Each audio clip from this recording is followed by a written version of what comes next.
Hey guys, welcome back. This is the So Watch Podcast. I'm your girl Key. I'm your girl Treasure. And today we got another video for you guys, and we are doing one of Netflix's top TV shows. Tresh, tell them what video we are doing. We are doing Bridgerton. Okay. The Polin story. Oh, Polin. I like that. Polin like the be. Oh, I love the pun there. Yeah, so we're doing Bridgerton season 3, y'all. So let's say, first season we had Daphne and Simon, then we had Anthony and Kate, and now we're going to be doing the story of Colin, which he ends up getting with Penelope. aka Spoiler alert. Lady Whistledown. Lady Whistledown. Oh yeah, Lady Whistledown. So let's get right into it. We basically get only 4 episodes until they decide to give us the rest, which is happening on June. I believe the 13th. June 13th, I think, 13th, too. Yeah. And the first bit of it is basically Eloise and Penelope are not friends, and you kind of see Eloise getting on the good side of Cressida, and they become a duo. Colin comes back from his travels and had the glow up. Yeah, for real. The glow up. The glow up. Like, it's not even like he had a glow up, he had the glow up.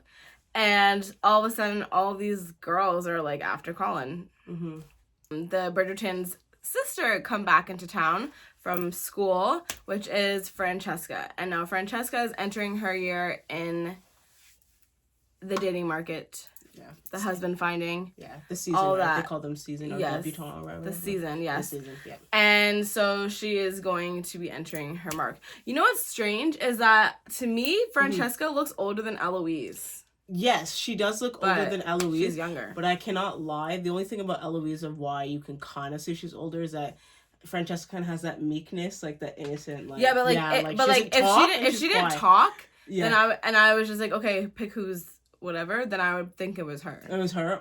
Yeah, sense. I wouldn't think that it would be like if Francesca was not meek and like say she was just not even like confident, just spoke, then I would be like, oh, they look like how Daphne was. Yeah, like how Daphne was. Yeah, because Daphne was not like a fireball in any sort. No. So you know, no, definitely not. But they're like a year apart, right? Because they're after each other, right? Because of A, B, C, D, E, F. Yeah, they're like right after each other, so they're probably like a year apart of that, maybe 1 year. Yeah, 1 year because Eloise entered her season last and whatever. So yeah, they're only like a year apart. So yeah, it'd be probably easy to kind of get them a little bit. But yeah, definitely when you see in this season, guys, you'll definitely be able to see that. Yeah, you can kind of see that Eloise is a little bit older just because she kind of talks a little bit more and she has a little bit more but that's wit. not, to me, that's like her personality.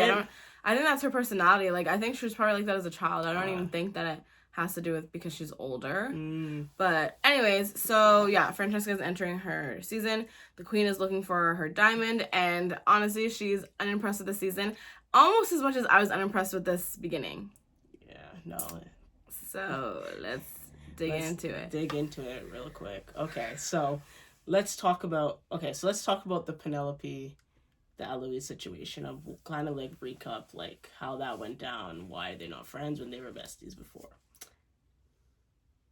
Okay, so basically Eloise ends up figuring out that Penelope is Lady Whistledown, and she confronts her about it in the last season, and she decides, I'm not going to be friends with you, stay away from me. Now, I'm assuming, like, in the time that they were not friends and, like, Colin went away, that was whenever she decided to become friends with Cressida, and Penelope was basically more alone than ever. Also, what we didn't mention was that Penelope's older sister ends up finding a husband.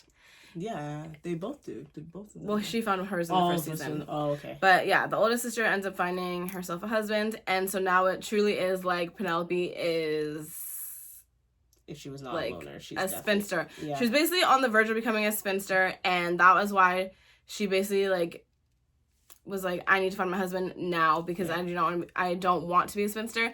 And it kind of sucks, and you kind of feel bad for her because Portia's just like, listen, there's nothing wrong with never getting a husband. Oh my gosh, yeah. Like, and you're kind of like, terrible. Oh, so you don't believe that I can get one either. Great. Yeah. And there is a new man on the horizon, and no, I'm not talking about Colin, and his name is Lord Doubling. Right. And he's basically the hot commodity because he has a ton of money and he is a little bit offbeat. But nevertheless, Penelope kind of doesn't even set her sights on him. He kind of, they end up talking kind of nonchalantly and then realizing like, oh, okay, this is like, I can create conversation here. Yeah. And everyone's kind of vying for him because he has a lot of money, but they all think that he is weird, and he is weird. And then once Cressida kind of sees this, she realizes that, okay, I need to also kind of find a husband, but she doesn't think that she's in the same ranking as Penelope for whatever reason. Mm-hmm. But she's been in the season since season 1, so she needs to find one too. And you kind of learn a little bit more about Cressida's background and like why she is the way that she is. Mm-hmm. And lo and behold, it's because her parents suck. Now, Cressida then tries to... She plays the mean girl really, really well and tries to sabotage Penelope in ways just because I think it's like... I don't know what it is. I don't even think that she thinks that Penelope is like above her at all, so she tries to like make her look bad. It's more so like, I need you to like shoo away because like there's no chance of you getting him over me. Yeah. And I think it's more of like arrogancy than it is like her being jealous or like envious of Penelope. Like, she's jealous, of course, that Lord Doubling is kind of paying them equal attention, I would say. I don't think she's jealous of Penelope at all. No. And so, and Penelope's family, basically Portia finds out that she needs to have an heir, which means there needs to be a boy. Otherwise, they're going to lose all of their fortune that they found / Portia stole. Yeah. And so she then, she then tells the sisters that are married that you guys need to get going. Hop into the bedroom right now and produce an heir. Yeah. And funnily enough, none of the sisters really care. Like, they want to beat each other, but they don't like actually care. No. And they don't even like sex, which is interesting. Which is actually funny. How literally the one of the sisters thought that babies come, like, didn't know that when you get pregnant, the belly's from the child growing inside. Yeah. I'm like, what? Like, where have you been? It was really funny. So then Portia's just like, oh yeah, don't worry, a stork will come and bring your baby. Yeah. I was just dying. I'm telling you, the mom, like, Portia Featherington was my favorite character. Funny. She was hilarious. Portia is literally my favorite character. I like Kate, but Portia's my favorite character. For sure. Like, hilarious. Like, she had so many moments in this where I'm like watching and I'm like, like laughing. Yeah. So I'm like, that's hilarious. And then it's like kind of funny because she's like kind of like very much like intruding on her daughter. It's like, hey, how's your sex life going? Did you do it today? And they're like, and then one of the sisters is like, yeah, we did it. He's like, oh, what do you do? He's like, oh, did she take his britches off? And she's like, what? No. And she's like, what did you think I was talking about? Like, it was just so funny watching her face, and she's just kind of like looking up at the ceiling like, oh god, why are you doing this? It was funny. I loved watching that, but I just literally, I don't know. So it's like everything that's happening to Penelope in this season, you kind of feel, I felt very, very bad for her, but at the same token, it's like you kind of did it to yourself. Like, I really did feel bad for her. And the fact that she doesn't have really much friend support now that Eloise and her are not friends, she doesn't really have familiar support, so she really is just alone, right? To be able to sit at her window and just read her books and just try to escape the world, right? And it's like kind of sad again, like how her mom's telling her, like, oh, don't worry, it's okay not to have a husband, and like, you know, love is like fairy tale. Like, now you just need something for substance and stability. That's it. That's what's in, right? So hence this whole thing where we all know that she's in love with Colin, and she's been in love with him since the last season for sure. And he made that comment that, you know, he would never ever court her, and she overheard him, which is why she this kind of has an attitude towards him when he comes back home. Yeah. Now, after they kind of have a talk and everything like that, she basically forgives him, and it's kind of like, it's like, okay, you sitting there as a viewer being like, okay, I wouldn't forgive him, but then it's like, you know what you've done, which is like, you're Lady Whistledown, then you kind of have no choice. Also, you have no friends, and also you're in love with him, so obviously she's gonna forgive him. And they kind of strike a deal where he decides to kind of coach her into like being able to talk to men, because she doesn't know what to say, and she kind of like gets all choked up whenever she is talking to the opposite sex.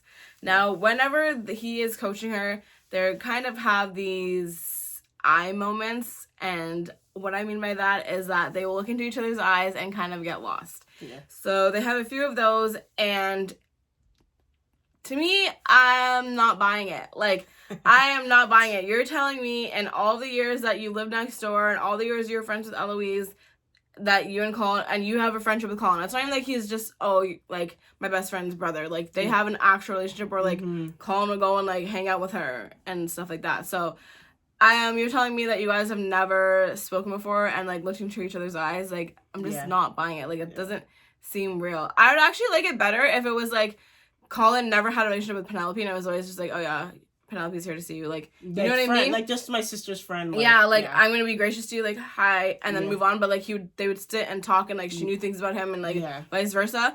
Then for it to be the way that it is, and then you're telling me that they never looked into each other's eyes, when now they're doing it all of a sudden, like, when he's helping her. Like, it doesn't make any sense to me. Yeah.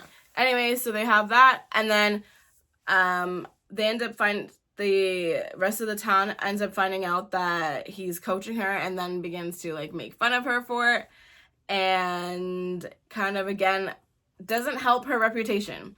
Now, this goes beautifully well because the person that she's kind of vying for and the person that she talked to the most, which was the most eligible bachelor this season, which is Lord Doubling, does not listen to Lady Whistledown, does not care about it. Like, I don't even think he's in tune with what's going on in the world. So, unless it has to do with animals. So, this works out perfectly well, and he does not care. It does not dissuade him at all.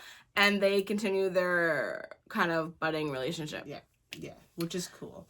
And, like, the thing is also, what we also have to mention in this whole thing, that the way how this kind of happened in the sense is because Eloise asked Colin to, like, you're talking with Penelope, because he's kind of like, oh, why are you guys not friends? Obviously, Eloise can't tell him why, because, again, she still cares for Penelope, just not friends with her. And then Colin actually tells her, like, oh, I'm helping her, try to find a husband, don't tell anyone. And then I guess Eloise, being kind of, I guess, infuriated by it, tells Cressida, and, like, in confidence and in secret. And then that's how the secret kind of gets out. Not from Cressida, though, which is interesting, because we thought it was going to come from her and she might have said something, but she actually kept the secret. It was, I guess, someone heard it in the back and then started, like, spreading it. So, with that moment, it kind of sucks. So then Eloise, because she still cares about Penelope, ends up going to see her, even though she's been hiding in her room since this whole rumor kind of got out. And this type of time, things like this coming out, disgrace to your family, the whole nine. So basically now, Penelope, being the outcast in her family anyways, is now confided to her room. Eloise actually comes to check on her, and like I was saying to you, like, I felt for Penelope because she was like, oh yay, like, she still cares, she came for me. And the moment whenever she was like, oh, like, I got some new books, do you want to come in? I was like hoping Eloise would have been like, yes, to be like, be there for her, but then she said no, and I was like, oh, poor Penelope. And I was like, oh. But then Colin comes to check on her, which things start to get a little bit spicy. And so when he's checking on her, he ends up getting her to come out without having a maid, which means, like, no watchful eyes. And she basically is just like, you know what, at this point it looks like I'm going to be a spinster, and I do not want to die without ever having kissed someone. Yeah. Will you please kiss me? And he's just like, are you okay? Like, are you nuts? And she's like... And then he thinks about it, and he's like, you know what, when you put it like that, sure. So sure, they end up kissing, and ever since then, that is whenever Colin kind of changes, and he starts, like, unbeknownst to him, starts having feelings for her. For him, he's just like, why can't I get it out of my head? But it's like, okay, you're falling in love with her. Again, not buying it. For me, not buying it. Yeah. So then, after that, shortly, Doubling is, again, talking to her and things like that. And it gets to the point where he ends up asking Portia if he could propose to Penelope. And of course, Portia's like, what? I thought my daughter was going to be a spinster. Okay, cool. Yeah, do it. And she kind of looks at her mom and is kind of like, hold on a second, you don't even care if I like him or anything like that, you're just like, yeah, go do it. Yeah. And her mom's just like, do you know who he is? Like, secure the bag, girl. Thank you for the family for securing that. Thank you. Hurry up. Like, I didn't think you'd be useful to me ever, and now it seems like you are. Like, you better secure that. Yeah. And she's kind of thinking about it because obviously she's been in love with Colin this entire time. And sadly, Lord, Cressida. Cressida ends up talking to Lord Doubling and tells him that Penelope lives next door to the Bridgertons. And even though we said that he's weird and offbeat, he still is not stupid. Yeah. And he starts realizing, because he's seen where Penelope was hiding and her hideout that they said whenever he came to the house, this is where she stayed. And out the window, he realizes that like, she could look at the Bridgerton's house and realizes because of how Colin keeps looking at her and she keeps looking at Colin, realizes that there's something there. And that's right. Yeah. He decides to forfeit the soon-to-be proposal because he didn't propose yet. Yeah. And she's kind of just like, oh, great, like, this kind of sucks because I didn't even get to figure out what I truly wanted, but now there's not even an option to do that. I don't even get a choice no more, yeah. Yeah, and I kind of lost it. Now, he ends up leaving upset, even though I think he should not be upset because he did say that, you know, I'm going to be traveling like 8 months out of the year. Literally. And you're going to be here and blah, blah, blah, blah. I do not want a wife that I think is going to go out with go to somebody else, aka Colin, since he lives next door, all that stuff and whatever. And to me, I was like, okay, well, you don't have a right because you're not even going to be there as a husband because you're going to be leaving me for a long, long time. But, I mean, then I just think, like, that is, like, oh, like, that makes me mad as, like, a feminist. But then you kind of think about it and you're like, okay, if we were to, like, you know, reduce boys to their biology and not their stupidity, it's biological that a man is, I don't know, yeah, I think I'm using the right words. Biological that a man, like, you know, they just don't like competition in general with their women. That's right. And it's ego. Yeah, like, men have tons of that. So, like, it's, like, classic, like, caveman, you know. Mm-hmm. You're mine, even if we discuss, like, not having love, you're still mine. So, so he can't have her wanting somebody else. Right. So, it makes sense when you think about it like that. No, of course, 100%. You wouldn't have expected anything less, right? Yeah. And obviously, he's probably aware that all these females in town know that he's an eligible bachelor and that his estate is quite large. So, he probably, you know, he's not stupid. And, like, also, too, the thing is also, too, with this, guys, as, you know, viewers, right, at this point, Colin has now, they've been now seen talking to each other. Lord Debling's coming to dance with Penelope. That's one incident. Then he interrupts them as they're talking. Again, like, Colin's just kind of, you know, inserting his way into this whole entire thing that it's like, okay, yeah, what's going on here?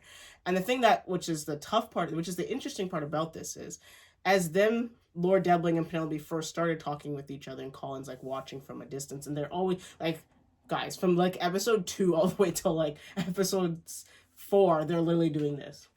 Watching each other in each other's rearview mirror, staring at, like, you know, as we're talking, they're staring at each other, like, constantly, right? So it's like, yeah, you know, there's something going on. And just, it was nice, though, to hear, because he seeked out his mom about, how did you know, like, Violet? With the friendship thing. Yeah. And, like, how her, like, that was a good story for that. And how, you know, his mom's kind of encouraging, like, hey, you know, if you kind of like Penelope, kind of go for it. Like, which is why I love her, because she's not into, like, the whole, like, yes, as much as she's trying to get her daughters and everyone to be happy with her children, be happy, she cares more about love than it is logic, I feel like, which is what I love about it. I mean, yeah, I mean, if there's something to admire about Violet, because I wasn't unhappy with her last season, but it kind of irked me, was that she wants her kids to find love and doesn't really care about ranking, which is nice to be said because obviously Cressida doesn't have that luxury. She doesn't. No, and how her father's literally cutting off her and the mother if she doesn't find something, which is kind of tough, which kind of, you see why she's kind of mean. Yes. I guess you could say so, anyways, that's what's going on with Polin. Now, as we get into, you know, Francesca, she's starting off the season. Again, the queen is not happy because she can't find a clear diamond. And then they ended up having, like, I think the second party of this, this season. And Francesca is, again, like, she's meek, she's quiet, and she loves music. So she goes off, like, she's kind of uncomfortable, and she goes off to a room in Lady Danbury's house? I think it's happening there. I think it's Danbury's house, or someone else's house, and Lady Danbury tells her, like, oh, you can go play the piano if you want to. And because they know that she's really good at it, Lady Danbury gets the queen to witness Francesca playing, and that is how Francesca becomes the diamond of the season. Yeah. And very smart. So Lady Danbury was telling Violet that you want her to be the diamond because the queen will find someone that's eligible and find someone that is compatible basically through, like, hobbies and such. Yeah. So because Francesca loves to play music and everything like that, the queen ends up finding her someone that is really, like, good at music and everything. And Francesca is fine with him, and she kind of is like, okay, you know, she's putting her toe into the pond. Yeah. Then there's this guy that comes out of nowhere, and although there's not many words, Literally there silent. is many feelings. It's funny. It's funny about this relationship because I just love it because the British accents come in and it's just hilarious, especially when they go out. Because mind you guys, the way how she meets him, she goes out to get some fresh air and she's just like, okay, I've had enough of this party. This other guy, Lord Kilmartin comes and they're just like, he's like, oh, sorry, I was just trying to get some silence. And then she's like, me too. And they're both just like quiet like this. They're looking at each other and then she leaves. And then he comes the next day and I'm like, what? He actually came the next day. And they're like, oh, where did you get him from? And then they're like, and they just sit here and just stare at each other. And then they don't stare at each other. They're like, they're facing each other. They're sitting next to each other on the couch and they're just like this. Smiling. So then the mother's like, oh, how could they know if they like each other? There's no talking. And everyone's the little sister says that, remember? I love it. Hyacinth's like, why aren't they speaking? How would they know they like each other?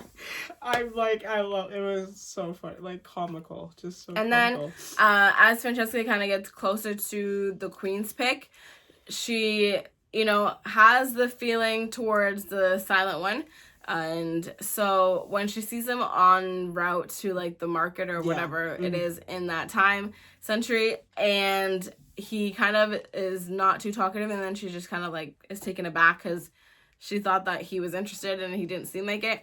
And then he later on apologizes and gives her a present. Now, when he gives her the present, it's probably one of the cutest things that has happened in the entire Bridgerton story so far.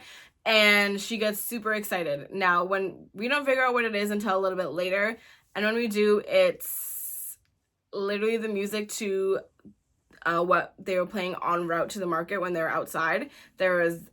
I don't even know what they were. Yeah, it was just like there was music playing and he was able to get like the notes so that she could play it for herself. Yeah, in the way how she would want it, because she said that because she wanted to change the arrangement of it, and he was able to change it and get the notes so that she could play it for herself. So basically, I'm pretty sure like it's unanimous that everyone was sold on her going for him. Yeah, but I guess we'll see. So.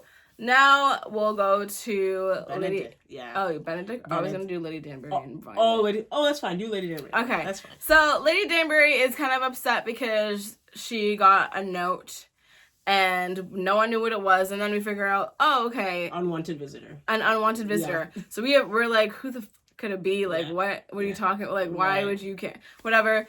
And it's like, okay, well, she's a lady, so you can have them not come. Like, And then we're at a party and we see Violet. Obviously, she's watching over her kids and kind of seeing where each person's situation was. And there is someone that comes and stands next to her and they start talking and they lock eyes, and you know what that means in the world of Bridgerton. And so you're kind of like, okay, yes, Violet, girl, like, we all love Edmund for you, but he's gone now and you still have a lot of life to live, girl. So, you can catch it. And so that is what happens. Then we later find out that is the unwanted guest. And the unwanted guest is who? Lady Danbury's brother, which is... And it's kind of funny because it's like, it makes you think, who else could she have been related to, like, really and truthfully? It's like, kind of like, okay, we could have kind of guessed it potentially. But very nice to add this little touch in this. At this point, I think Lady Danbury kind of knows that there's something going on a little bit with them too, or maybe she's not. So we'll find out in the next 4 episodes if she speaks on it. But now, her and the brother now seem to have conversations with each other, and they both find out that they are both widowers. So this makes things all the more better now that, hey, they could have a connection, and you never know. Lady Danbury and then Violet are very close anyways. They've been close for a very long time, so who knows? This could be a nice little match here maybe, but we'll see.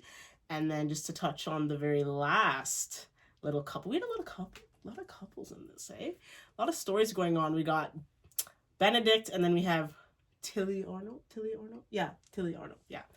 This other woman that comes through, and when they're doing this little balloon, little magic show thing. And Benedict, again, sees her and is kind of like taken with her. However, she is this one kind of made sense of why he was like kind of interested, and I don't think she like punks the guy, but she's kind of like telling him about what he was doing, and obviously women are known to like, you know, keep it shut, so her being so outspoken was kind of like, oh, okay, you're gonna notice her.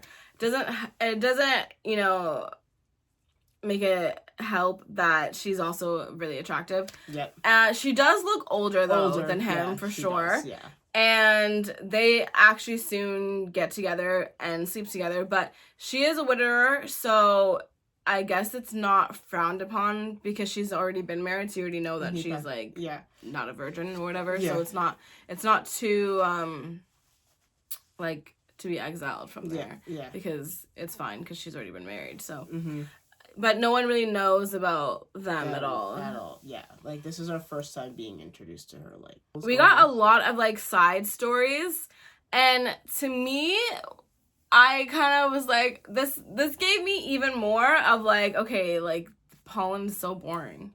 Because when did we get side stories in the other ones? Like, no, never. We didn't, because you didn't need to. Yeah, like, we got, like, obviously in you know, season 2, I'm not going to know what season 1, because in season 1, they had a lot of, like, character building, because we didn't know who they were. Yeah. So, like, in season 2, it was, like, we got, like, Portia, because she needed money, and that went well, because obviously Penelope's Lady Whistledown, so obviously you need to find out about, like, her home life, you know what I mean? Right. So that made sense. And even, like, a little bit of, like, the Mondrakes. Yeah, Mondrakes, yeah. Mondrakes, but that makes sense, too, because Colin used their pub. Like, it weaved in nicely. Yeah. This one is just, like, it's not all over the place where you're, like, you're, like, jarred. No. But it was, like, okay, there's, like, 5 different potential couples in this.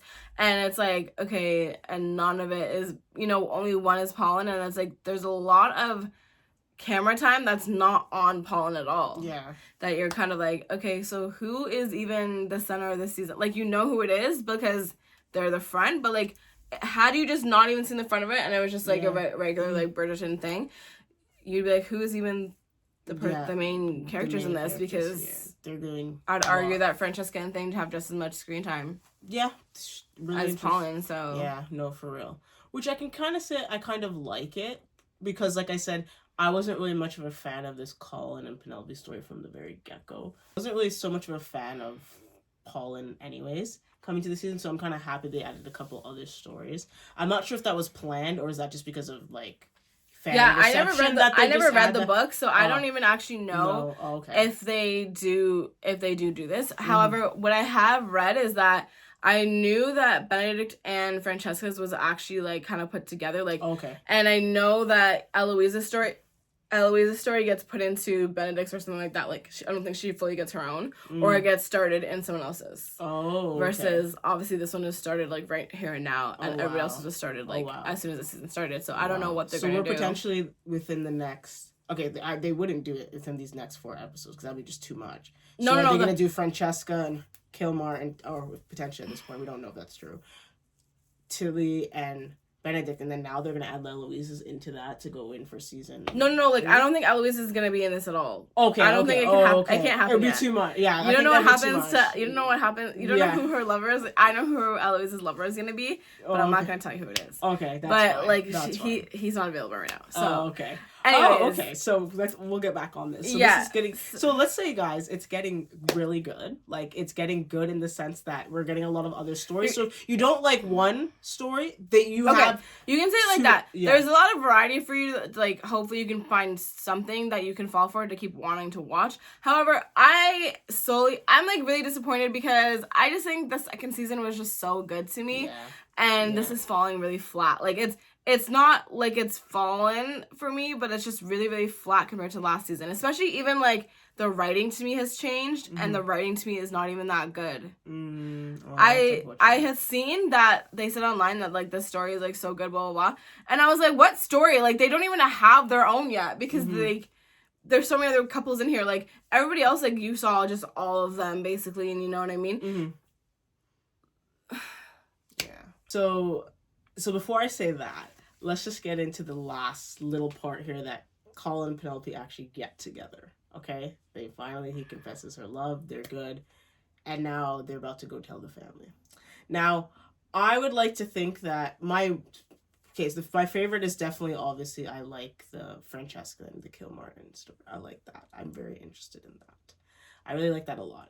The Mondrian story is okay. Like, I'm not, if it's there, cool. If it's not, I could have done it. I think it's so unimportant. It's kind of there. The Benedict. They should have had their story, honestly, in season 1 then, because Simon was close friends with them. Oh, really? Oh, yeah, that's when we met them. Because Simon was at their house and stuff, remember? Yes, okay, yeah. So that's whenever we should have had their story, because now they're just there for no reason. Like, no one's even friends with them. Like, yeah. Except for, I guess now Colin and them. Colin was like, okay, I respect you guys, but, like, he's not even friends with them. Really, like, Simon was literally, like, at their house, like, with their children and, like, chilling there. That's true, yeah. Colin just says hi to them on the street, like, you know? So, I don't even understand why maybe it's all gonna make sense to me in the next season, and, like, I hope it does. Yeah. And I hope that, Shondaland pulls it together for me, because I have a lot of hope in them, but... Yeah. So far, I'm, like, not on board. With this season, yeah. Yeah. So, I will say, favorite is going to be Francesca and Kilmartin. I like that. I ship that. It'll be interesting to see the Benedict and the Tilly Arnold one. It'll be very, very interesting. So, I'm very, 100% ready to watch the next couple episodes. Although, but you're not fiending for it. No, exactly. I still want to find out about how this is all going to, go down, because they did show a good amount in the trailer where I'm like, this can kind of go a lot of ways. I will be honest with you. I do think that them, Colin and Penelope getting together so soon in episode 4, I would have preferred this to happen, episode, 6. Mm-hmm. Not 4. Because now it's hey, now we're watching to see the unraveling of the Lady Whistledown and how that's going to affect the relationship. I would have 100% preferred if they found out, before Colin confesses his love for Penelope, that they find out about her being Lady Whistledown, or something like Lord Deadling and her actually gonna go get married. Colin stops them at the altar, something like that. I would have loved that theatrics. We basically came up with our own writing, and it was honestly 10 times better. I would have loved that. What had happened so far. Yeah, so I would have loved a hopefully marriage. They pull this off. Yeah. So tell death. I don't know if they do it. Tell death. Does anyone want to? Oh, I do. I would have loved that. I would have loved the fact that the Lady Whistledown thing came out, and then Lord Deadling's like, oh, it's fine, I forgive you, let's go on, and Colin's pissed at her, and then he finally was like, nope, I can't let him marry. But something like that. Lady Whistledown cannot come out. I don't know how this whole thing ends. I'm talking about, everyone's love story and everything or whatever else. I don't know how it ends at all. I like I said, I have not read the books. I just think that it would be so detrimental. No one else can... But the Bridgertons are fine, whatever, because obviously she's going to marry into their family, so they have to keep the secret, and hopefully, she has to tell them now, when I have to write about them, so it doesn't seem like it's obvious. But little Lady Whistledown, literally needs to either dies, she had it paused for a minute, or it's kept a secret forever. Because then the whole... Thank you. Yeah. I hate saying ton, because it sounds so wrong whenever I say it. Probably kill her. The queen would probably kill her. So it's either she kills it and no one ends up knowing, or obviously the Bridgertons have to know about it, because Colin's gonna find out. That means 2 of them, and then it's eventually gonna whatever. But yeah. There's no if, ands, I or would buts. Like that if they protected her and was okay, I love her, don't talk about it, and just the Bridgertons know about it type of thing, and it continues that way, and then you just wait till Bridgerton, the whole, what do you call it, series is, done, and then it comes out. Yeah, but it goes against Colin's nature to let her continue to write about other people and gossip, so I think it may be the end of Lady Whistledown, but then at the same time, it's weird, because the show, to me, could have literally been, the Victorian Gossip Girl. For sure. And that's what I thought. That's what I thought before I even knew it was a book. I thought it was oh, this is a Victorian Gossip Girl. Mm-hmm. So if they were to kill it, I don't know. That's the whole. See, look, I just came up with my own thing to probably keep watching to figure out how it happens. Literally, but, and we came up with a really good alternate ending of Shondaland. Yeah. Reach out. We're not the. I'm a writer myself, so if you want me on the squad, reach out. So I will be there. So who is your favorite character, if you could say one? Because I know you were not really. Portia still? Okay. Portia's couple? Portia's forever my favorite. Couple? Anthony. Which we did get to see Anthony. We see them a little bit. Apparently they come back in the next couple episodes, so I'm happy for that. Yeah. That's about it. So, I watched the season for them. Yeah, I saw them, thank God. So what are we rating? See, so far, what are we 4 rating? episodes, I'm going to rate it out of... So, what are we rating it out of? 10? 10, like always, yeah. It's probably going to be a 4. Oh, no. That's really bad. I think it's really bad. Oh, especially because the last season, again, was just Just I know. the last season was so. Okay, so listen. If they did this first, I would continue to watch Bridgerton, and I would still think it'd be popular. Then they did Daphne, and then they did Canthony. It would be like, it just got better and better and better. But like to me, it was like, I think season 1 was here, like Daphne and Simon. I think Canthony was like here. And then Polin's here. Like, you're not supposed to go like this, you know what I mean? And fall off the cliff. You're supposed to keep going up. So are we rating a season, like, a 4 just on Bridgerton standard? Or it's a 4 just encompassing everything as a whole? Everything we've watched? But I'm not intrigued. I don't know why you're wasting camera time on the Mandrakes. Like, yeah. I don't know why, like, they don't have, like, to me, it seems like they don't have enough substance for them to carry on a season. And that's why they have to add so much stuff, which tells me that it's not that good. And also, too, I'm still mad at Penelope. Mm-hmm. So I didn't care for her anyways. I needed more time. I don't forgive her yet. Okay. And so it was all that combined. It's like a 4. So it's a 4 for Bridgerton standard. Or 4 just in general. Which means you're not watching all of the above. So you're not watching it again. For all of the above. Okay. No, not watching it. Hopefully it gets good in in the other ones, so then I can be like, okay, yeah, I can have like a Bridgerton like thing. Hold on. What do you like better? This season 3 or the Charlotte Bridgerton story? Which is better? Because I know you didn't. I know, you had some parts in the Queen Charlotte that was like, oh, like, why is this here? Like, in it, yeah.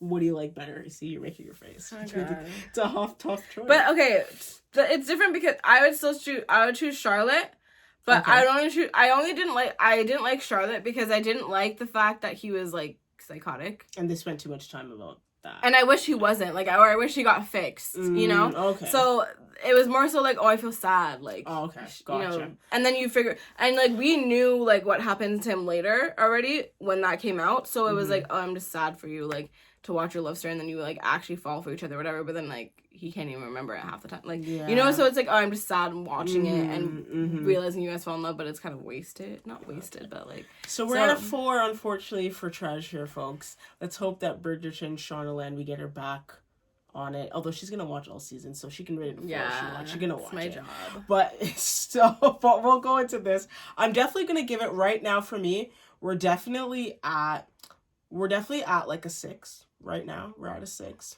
meaning that I would watch it again. She's so nice. No, I would watch it again though. I would watch it again, like, you know, you don't have to twist my arm. I would watch it again.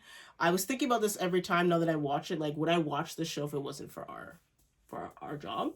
And I would. Like, it's it's become very enjoyable for me. Like I said, I don't like this Victorian era at all. Loving this Bridgerton. I love the way how they speak in terms of their lingo. I love Eloise. Eloise is my favorite character, by the way. I love Eloise. That wit and how she speaks. Love it. I love Eloise. Love. You know what? I love Violet too. I take a little bit of Violet is 2. I take a little bit of it back because they did have Eloise's side story in season 2. But it was just so great that, like, I was like, I almost wanted it to be even, like, with how much they gave Eloise and Canthony. Yeah. I want her to, but then I know she doesn't end up with Theo, so it's kind of like, you made me fall in love for no reason. I love me, Eloise. I love Violet, so we're good. Okay, guys, so we'll see you back in June. In June. The continuation of Polin. Polin, part 2. Thank you guys so much, guys, for watching. So Watch Podcast. Key out. Treasure in. Treasure out.